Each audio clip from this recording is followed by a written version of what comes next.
دو کام کرو کثرت سے، موت کو یاد رکھو، یہاں رہنا نہیں ہے، جانا ہے۔ یہ ہمارا گھر نہیں ہے، یہ ہماری منزل نہیں ہے، ہمارا اصل گھر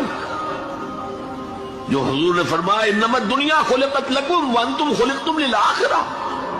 یہ دنیا تمہارے لیے بنائی گئی، تم آخرت کے لیے بنائے گئے ہو۔ اسی لیے حضور نے فرمایا کن فی الدنیا کانک غریب وعابر سبیل، دنیا میں ایسے رہو جیسے راہ چلتے مسافر ہو یا اجنبی ہو۔ اپنے بارے میں فرمایا مالی ولی دنیا، مجھے تمہاری دنیا سے کیا سروکار، انما مثلی کراکب استظل تحت شجرۃ ثم راح فترکها،